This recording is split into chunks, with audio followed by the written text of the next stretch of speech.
Senhor, nós somos gratos pela vida do pastor Igor e queremos nessa manhã abençoá-lo, que ele flua, Espírito Santo, que o Senhor possa estar mais uma vez usando ele para cooperar com a edificação da igreja.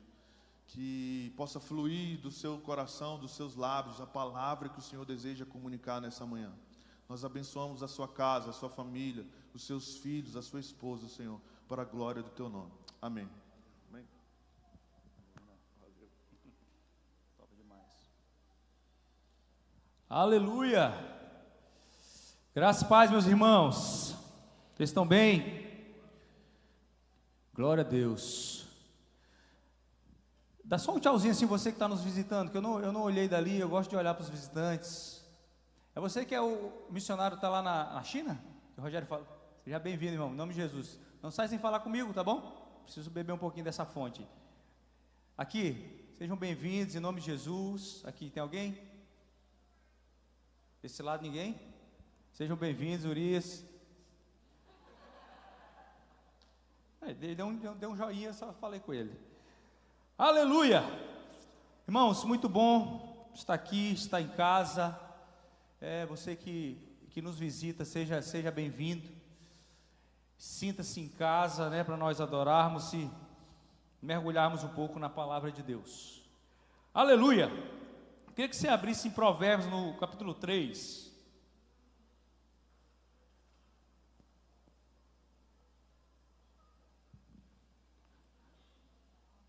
Você que é de outra igreja e o seu culto é à noite, você não sei por que decidiu ir para o culto hoje de manhã, seja bem-vindo. Aleluia. A gente não pode dizer que o nosso culto sempre é de manhã, né?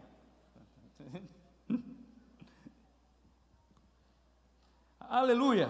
Nós vamos ler alguns textos. Primeiro, Provérbios 3, deixa eu achar aqui, o verso 21, diz o seguinte, todo mundo encontrou?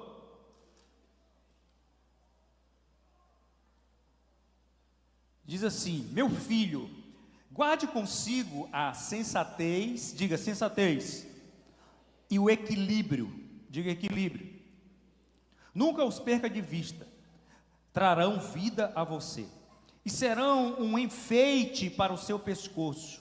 Então você seguirá o seu caminho em segurança e não tropeçará. Quando se deitar, você não terá medo, e o seu sono será tranquilo. Aleluia! Agora vai para o capítulo 4 do mesmo livro aí de Provérbios, para o verso 27.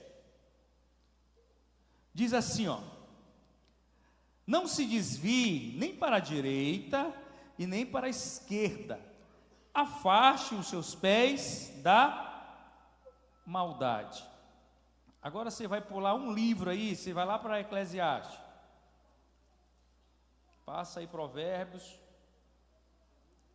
capítulo 7, a partir do verso 16.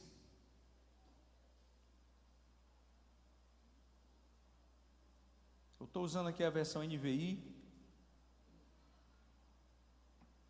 Eclesiastes capítulo 7, verso 16 ao 18 diz o seguinte: não sejam excessivamente injustos, nem demasiadamente sábios, por que destruir a si mesmo? Não sejam demasiadamente ímpios, e não seja tolo, por que morrer antes do tempo? É bom reter uma coisa e não abrir mão de outra, pois quem teme a Deus evita ambos os extremos. Feche seus olhos só mais um pouco. Senhor, nós oramos pela Tua palavra, traga luz para a Tua palavra. Traga luz, a Tua palavra ela é lâmpada para os nossos pés. Que ela traga direção nessa manhã, para que nós possamos caminhar no Teu caminho, no caminho da retidão, no caminho da justiça, em nome de Jesus. Prepara o nosso coração para receber essa palavra, Jesus, que ela gere o fruto nessa manhã. Aleluia! Então, irmãos, eu queria deixar como como texto central, apesar de nós termos lido alguns textos aqui, Provérbios capítulo 4, quando ele fala, quando nós lemos que nós não devemos nos desviar nem para a direita e nem para a esquerda, e nós não estamos falando nessa manhã de política, irmãos, aleluia. Eu sei que tem algumas pessoas aí que está com a mente tão focada, que nós falamos disso. Tem gente que usa esse versículo para usar na política. Esse versículo é para usar na vida, irmão. Quando o texto que nós lemos aqui, os textos que nós lemos, eles estão falando de extremos. Eu penso que a grande dificuldade da nossa vida é manter o foco naquilo que nós precisamos viver, em meio a um tempo de muitas distrações. Talvez esse seja o grande desafio desse tempo. Uma geração que é marcada por distrações. Nós somos a geração marcada por distrações. Então, manter o foco naquilo que nós devemos, em meio a uma geração com muitas distrações, talvez esse seja o grande desafio dos nossos dias.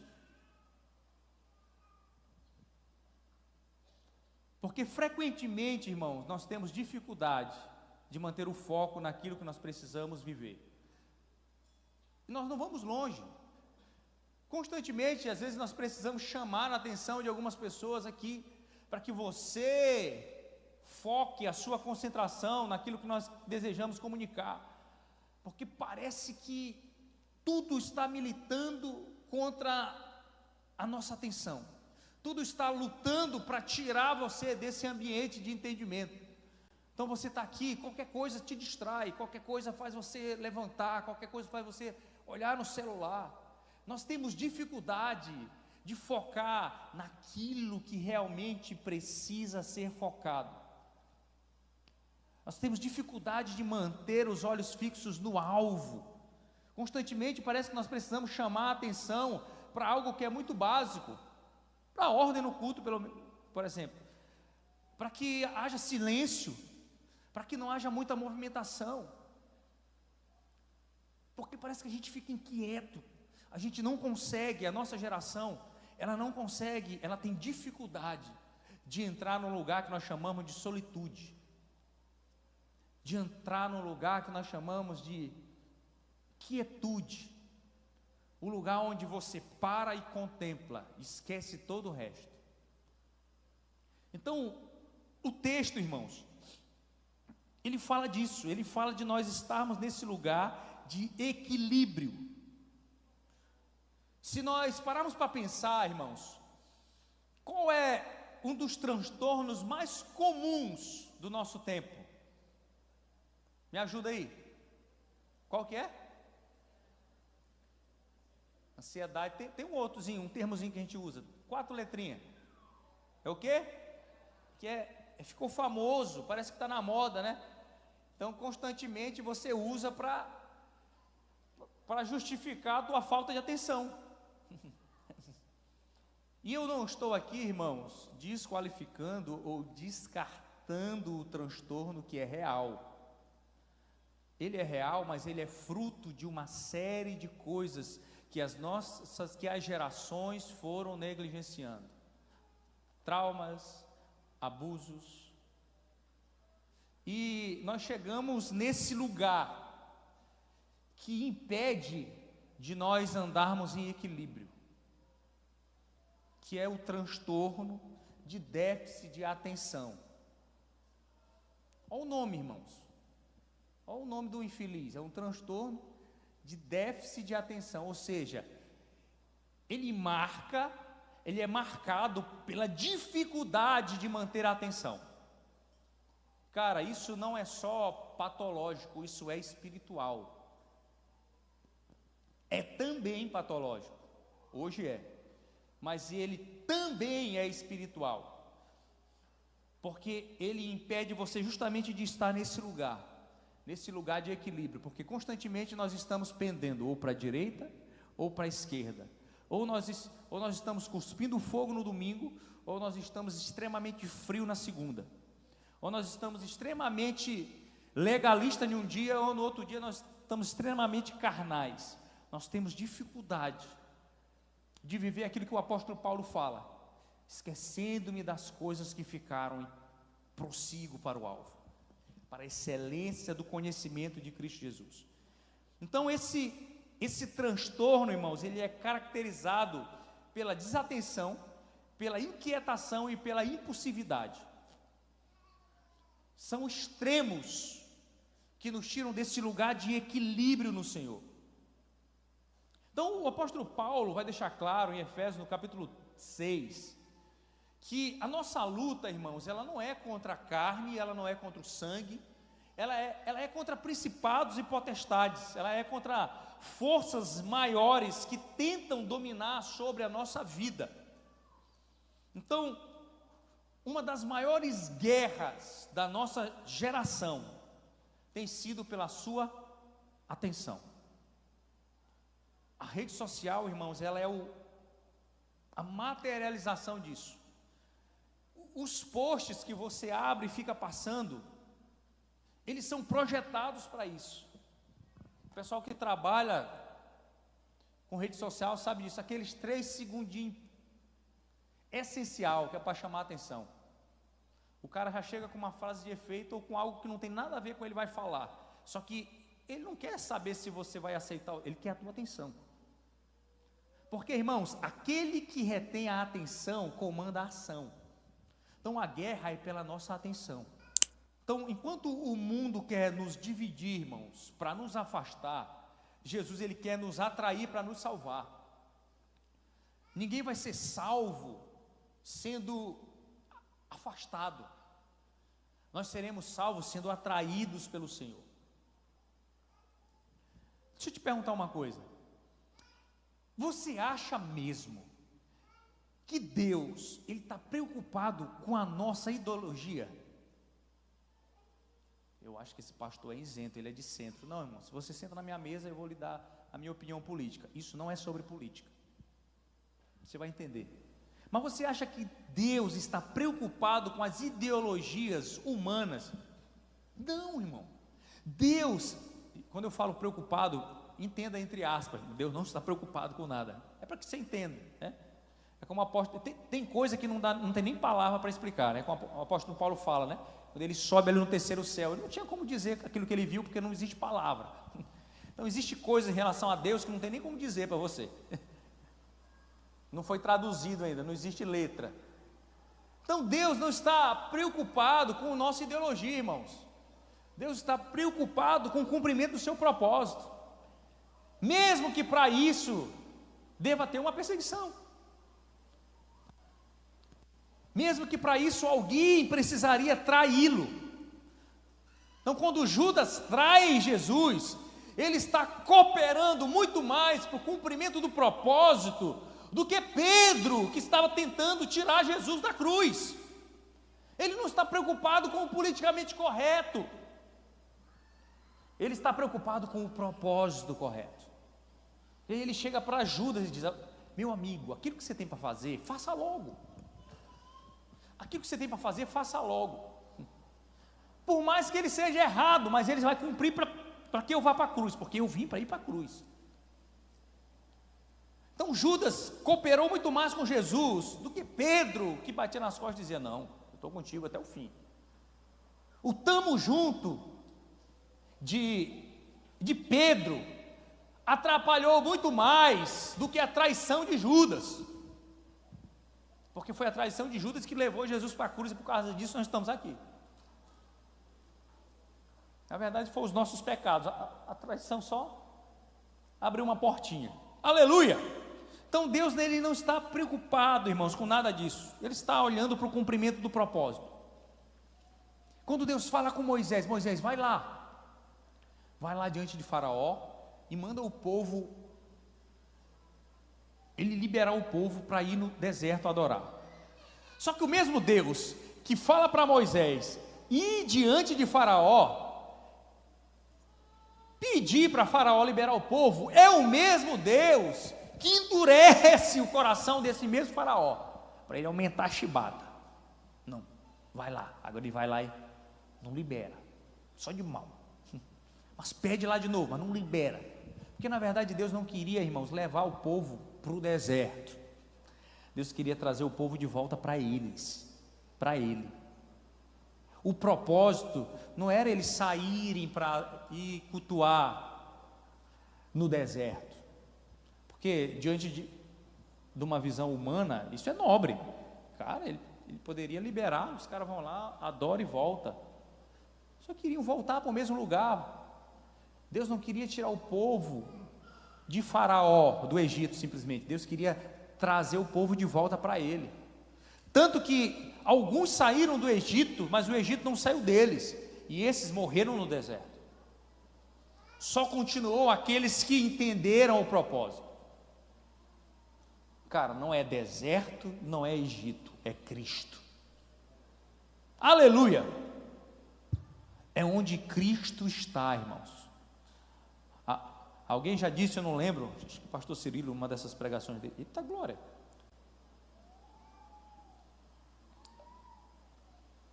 Que a questão está onde Cristo está. Se Ele estivesse no inferno, eu ia preferir ir para o inferno. Porque não é direita, não é esquerda, é Cristo. Porque não é céu, não é inferno, é Cristo. Aonde Cristo está, é para lá que Ele está nos chamando. É para lá que eu preciso ir. Ah, mas Cristo está lá na China, então é para lá que eu preciso ir. Que a gente sabe, quando a gente chega, Ele não já está lá? Ele já está lá, irmão. Ah, é lá no meio da maior perseguição. É lá na Espanha. Ele não está lá? Por mais que exista bruxaria, exista incredulidade, Ele está lá, irmãos. Então Cristo está nos atraindo para os lugares onde Ele está. Amém? E esse é o tempo que nós estamos vivendo, irmãos. É por isso que eu preciso entender o alvo daquilo que o Senhor está me chamando, Laércio. Não é sobre um lugar, irmão. É sobre o propósito.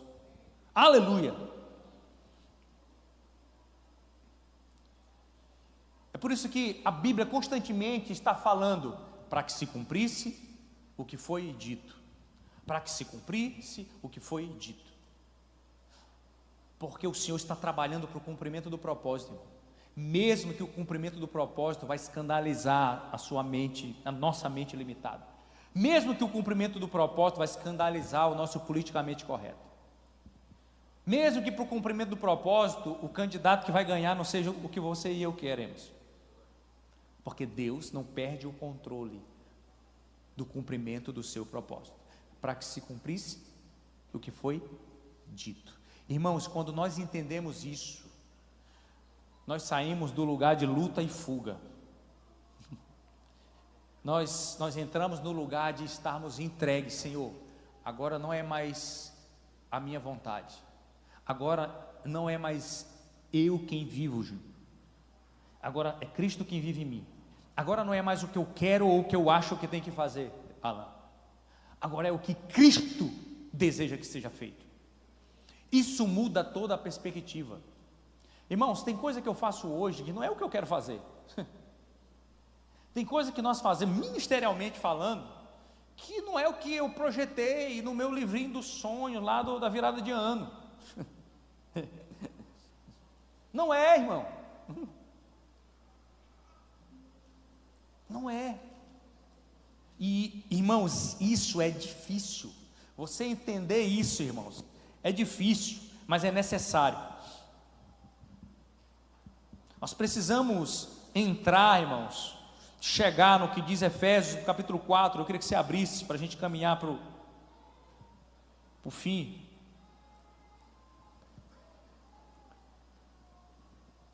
Efésios capítulo 4, no verso 14, diz o seguinte, olha o propósito aqui, irmãos. O propósito é que deixemos de ser como crianças, levada de um lado para o outro, pelas ondas, ou jogados para cá e para lá, por todo o vento de quê? De doutrina.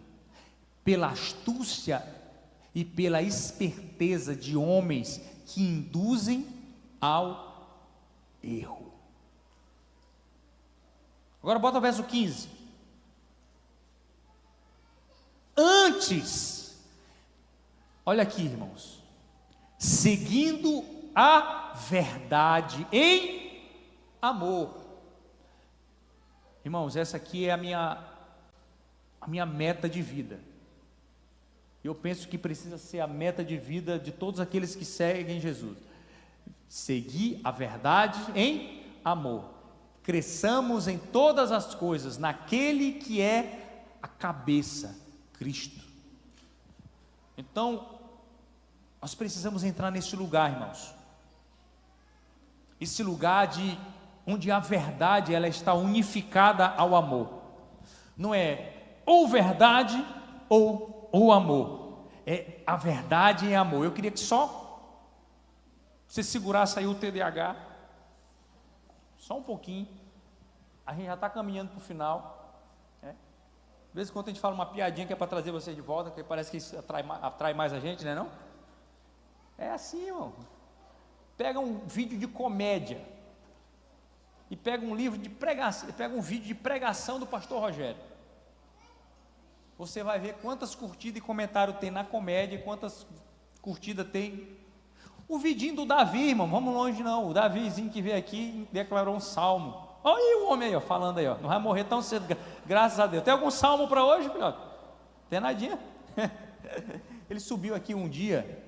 Depois você vai lá procurar na rede social e deixa dar seu like, para bater os 500 mil. Para bater os 500 mil. Nós estamos caminhando para 500 mil curtidas naquele videozinho daquele rapazinho aqui, ó. Que falou aqui um salmo. Ele disse assim: o Senhor é meu pastor e sempre me faltará. Está vendo aí? Aí depois você pega um vídeo que eu estou pregando. Vamos lá, até um vídeo, pega aquele que eu estou cortando o cabelo do morador de rua. A diferença é gigantesca. Porque nós somos atraídos por isso. Nós queremos nos sentir bem. Isso não é pecado. O problema é que na maioria das vezes aquilo que te faz se sentir bem é aquilo que te mata. Vai beber Coca-Cola a vida toda. Vai comer tudo que você quer a vida toda. Afinal de contas, te sente bem, né? Já dizia o profeta: se te faz bem, que mal tem? Vulgo Satanás, né? Se Deus deixou tu pegar, se Deus deixou tu olhar, é tua. Agora imagina eu estou na rua, Deus deixou eu olhar para uma mulher que não é a minha. Olha só Satanás sutil, né? Deus deixou eu pegar um negócio que não é meu, um celular que não é meu, um dinheiro que não é meu. Afinal de contas eu peguei, né? E vai me fazer bem, não vai me fazer mal não. Irmãos, a gente precisa encarar o evangelho com a seriedade que ele precisa. Agora falando sério, a seriedade que ele precisa, irmão. Nós precisamos entrar nesse lugar de encarar a verdade em amor. Deus, irmãos, ele é expert em nos ferir com a verdade, mas nos curar com o amor. Talvez essa palavra aqui vai ferir algumas pessoas, não é o que você queria ouvir. Talvez você se inquieta e baixa as pernas e olha a unha e olha no celular. Talvez essa não seja a palavra. Você que nos visita, né? Quem é daqui é para estar acostumado. Pastor Fernando não pega leve. Rogério, então, esse meu amigo do céu. Fulmina com o olhar. Porque a verdade, irmãos, na maioria das vezes, ela dói. Quem aqui, assim como eu, vem de uma geração de mães e pais bem mansinhos, né? Bem mansinhos. Quem aqui é da geração da palmatória? Eita glória. É aqui que eu entrego a minha idade. Apesar de novo, mas no interior as coisas demoram a chegar, né? A gente ainda pegou umas palmatóriazinhas. Errou é chibata mesmo. Mas eu preferia, irmãos, quando eu estava diante da minha mãe, que ela vinha com aquele cipózinho de goiabeira, que não quebra nem com serra, nem com serrote. Cipózinho de goiabeira. E ela começava a falar. Eu dizia: não, mãe, me bate logo. Me bate logo. Bate e acaba com isso. Porque, irmãos, ouvir a verdade dói, irmãos. Ouvir a verdade dói. É por isso que a gente está buscando fantasia.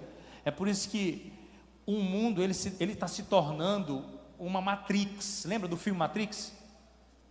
O metaverso.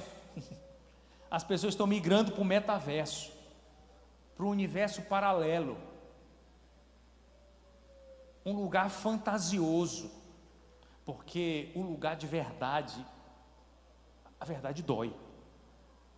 Mas deixa eu te falar uma coisa: nada cura como a verdade, nada liberta como a verdade.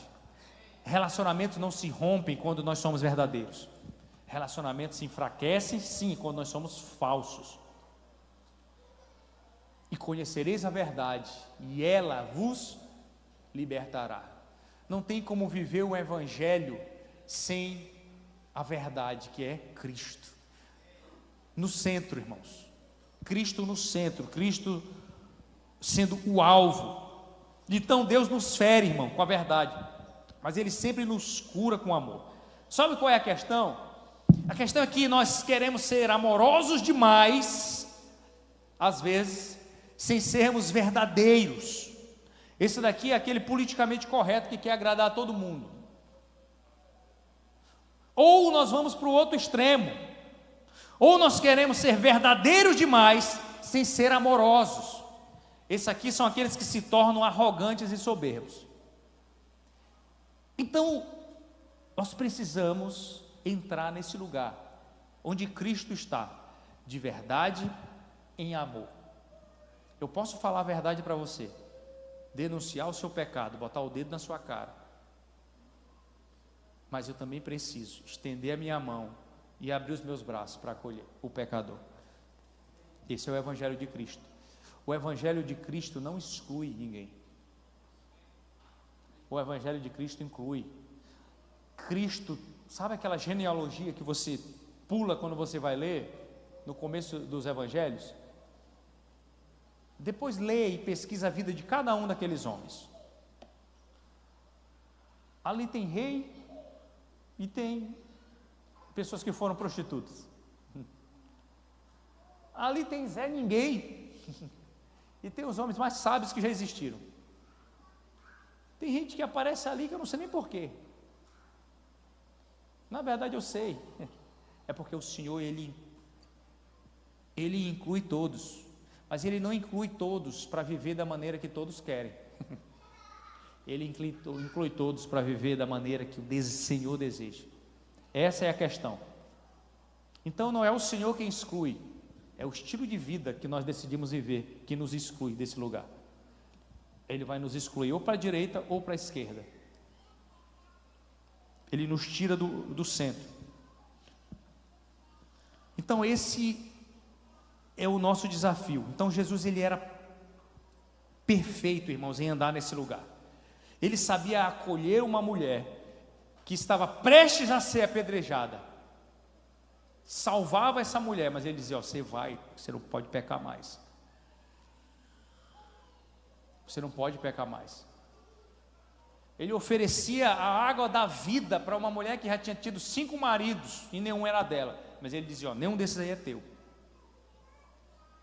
Só que ele dizia: mas se você beber dessa água aqui, ó, acabou esse vazio que você tem por dentro. E essa água ainda vai jorrar para a vida eterna. Então Jesus ele era expert, ele era experiente em fazer a ferida para depois curar. Porque a verdade em amor, ela tem essa habilidade, irmãos. A verdade sem amor, ela só fere. Você pode ser verdadeiro, mas se você não tiver amor, eu sou verdadeiro, eu falo na cara, mas se não for o amor que te motiva, você só vai ferir. E o propósito não é ferir, o propósito é curar. Só que muitas vezes para curar eu preciso ferir. Só que se eu firo e não curo, eu estou matando, eu não estou gerando vida. Imagina só, se o Senhor somente nos condenasse, acabou. Só que ele condena, ele diz: ó, você é um pecador miserável, vai para o inferno, mas eu vou pagar a tua dívida para você não ir para o inferno. Você entende isso, irmão? Você entende a gravidade, a seriedade disso? Então ele confronta constantemente os nossos pecados, mas ele nos acolhe também constantemente no seu amor. E esse é o desafio dos nossos dias: permanecermos no lugar de verdade em amor. Os nossos relacionamentos seriam mais maduros, os nossos relacionamentos seriam mais constantes, se nós entrássemos nesse lugar de sermos verdadeiros uns com os outros, sem deixar de amá-lo, mesmo que o posicionamento dele seja contrário ao que você acha, mesmo que a vida dele seja contrária ao que você acha, mesmo que o time dele seja diferente do seu, mesmo que ele seja um argentino, um palmeirense, um flamenguista, você entende isso? Um São Paulino. Aí eu amo fácil. Porque é fácil amar, irmãos, quem está ali do meu lado, ó. Quem está fazendo o pixzinho de vez em quando, daquele jeito, vai esquecer esse mês. Quem de vez em quando manda uma primíciazinha para o pastor, é fácil demais. Ixi, eu amo de graça. Mas aquele irmãozinho que só demanda, é só daqui para lá, não rende nada de lá para cá. Só que Jesus, quando morre, irmãos, ele morre por aqueles que iriam se prostrar diante dele por resto da vida, mas ele também morre por aqueles que iriam traí-lo por resto da vida. Esse é o Evangelho de Cristo, irmão. Porque ele não está preocupado se você vai gostar ou não, se você vai servi-lo ou não. Volto a colocar aspas no preocupado. Ele quer cumprir o propósito, irmão. É por isso que nós estamos desenvolvendo aquilo que estamos desenvolvendo. Ah, mas ninguém se converte. O problema é de quem não se converte. Eu vou pregar o Evangelho. Ah, mas ninguém reconhece. O problema é de quem não reconhece, irmão. Nós não estamos fazendo pelo reconhecimento, nós estamos fazendo porque nós entendemos aquilo que Deus está fazendo e nós queremos permanecer nisso, sem se desviar para um lado, sem se desviar para o outro. Nós iremos gastar a nossa vida, e se nós não entendermos isso, irmãos, nós continuaremos, como o texto que nós lemos de Efésios capítulo 4, como meninos, que ora está bem e ora está mal, como meninos que são influenciados pelos fatores externos, pelos fatores econômicos, pelos fatores políticos, pelos fatores emocionais. Enquanto nós não entrarmos nesse lugar de maturidade, nós seremos influenciados pelas ondas, sendo jogado para um lado ou sendo jogado para o outro. E o Senhor está te chamando nessa manhã para esse lugar, está nos chamando para esse lugar. Deixa eu te falar uma coisa, essa palavra, quando eu estava pregando ela, quando eu estava estudando, escrevendo sobre ela, foi uma das palavras mais desafiadoras que eu enfrentei. E é uma palavra simples, não tem nada de extraordinário aqui que talvez você já não tenha lido ou ouvido. Mas eu experimentei na pele o desafio de manter o foco pregando essa palavra. Irmãos, eu parava e dizia assim: meu Deus, me ajuda, eu não consigo ler sem perder o foco. Era o celular, eu fui no Instagram, eu fui na tabela da Copa do Mundo, eu fui na escalação do Brasil, eu fui na cozinha, voltei, eu fui no quarto do menino, eu escrevi, eu parei de escrever, e depois eu entendi, cara, eu estou em uma guerra espiritual. Para chegar aqui, se eu contar, eu e aquela mulherzinha ali contar, meia hora antes do culto, eu disse: não tem como ir para a igreja hoje. Eu vou ligar para o Wesley vai ter que se virar hoje, ele vai pregar. Irmãos, porque nós estamos diante de uma guerra, isso aqui não é só uma pregação, isso aqui é uma denúncia profética. Porque nós estamos sendo levados pelas ondas, nós estamos sendo influenciados pelas ideologias que nada tem como centro o Deus transcendente.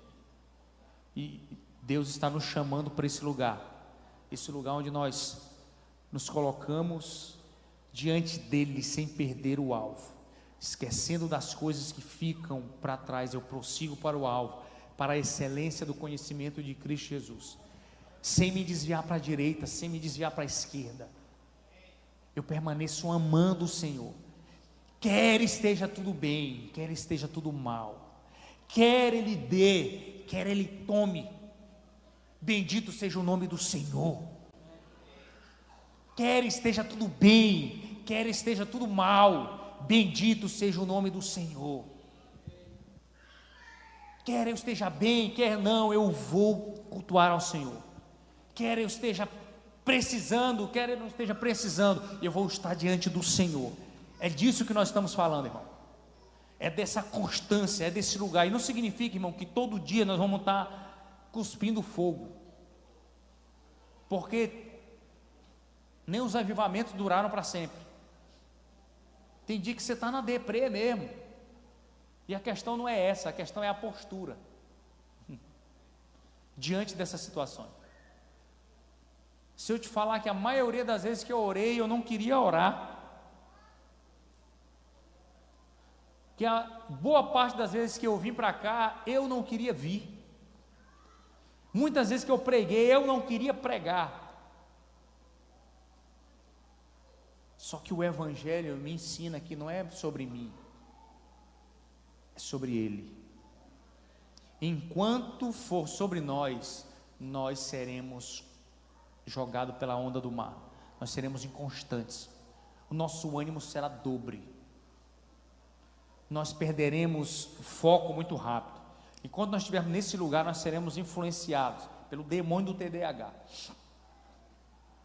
Vamos denunciar logo ele como tem que ser? Trate isso, irmãos. Trate com o remédio que precisa tomar, mas trate também com o Deus que precisa curar. E se posicione. Amém? Eu queria que você ficasse em pé.